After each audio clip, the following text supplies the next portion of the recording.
નમસ્કાર, આપનું સ્વાગત છે DTV ન્યૂઝ પર। આજે અમે એક દુઃખદ સમાચાર લઈ આવ્યા છે।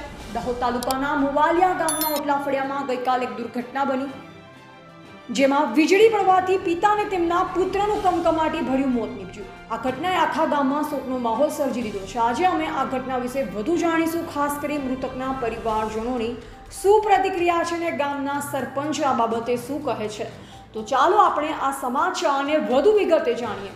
ગઈકાલ દાહોદ જિલ્લામાં ભારે વરસાદ અને ગાજવીજનું વાતાવરણ હતું। આ દરમિયાન મુવાલિયા ગામના ઓટલા ફળિયામાં રહેતા એક પરિવાર પર આગ ફાટ્યું।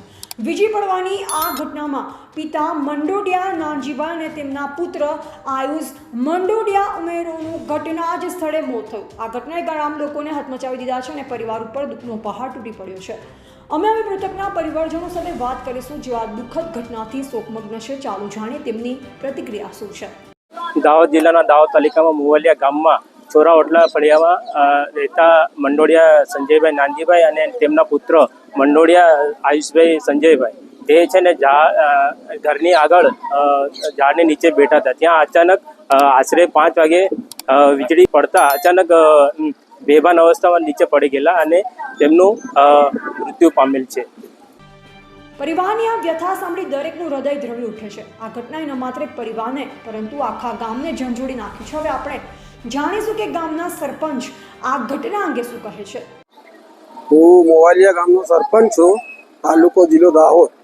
અમારે આજના દિવસે 5 વાગ્યાના સમયની અંદરમાં વીજળી પડી એટલે 2 માણસો મૃત્યુ પામી ગયા છે અને અમે લગભગ સરકારની બી જાણ કરીએ છીએ કે ખરેખર 5 વાગ્યાની અંદરમાં વીજળી પડતા 2 માણસનું મૃત્યુ પામ્યા છે। આ ઘટના દરેક માટે ચેતવણીરૂપ છે। વીજળી પડવાની ઘટનાઓ ભલે અણધારી હોય, પરંતુ જાગૃતિ અને યોગ્ય પગલાં દ્વારા આવી દુર્ઘટનાઓ ઘટાડી શકાય છે। DTV ન્યૂઝ દ્વારા અમે આ પરિવાર પ્રત્યે ઊંડી સંવેદના વ્યક્ત કરીએ છીએ અને સરકાર તેમજ વહીવટીતંત્ર પાસે માંગણી કરીએ છીએ કે આ પરિવારને તાત્કાલિક સહાય પૂરી પાડવામાં આવે। જો આપને આ ઘટના અંગે કોઈ માહિતી હોય કે આપ આ પરિવારને કોઈ રીતે મદદ કરવા માંગતા હોય તો અમને કમેન્ટ સેક્શનમાં જણાવો। આવા સમાચાર અને અપડેટ્સ મેળવવા માટે DTV ન્યૂઝને સબસ્ક્રાઇબ કરો અને બેલ આઇકન દબાવો।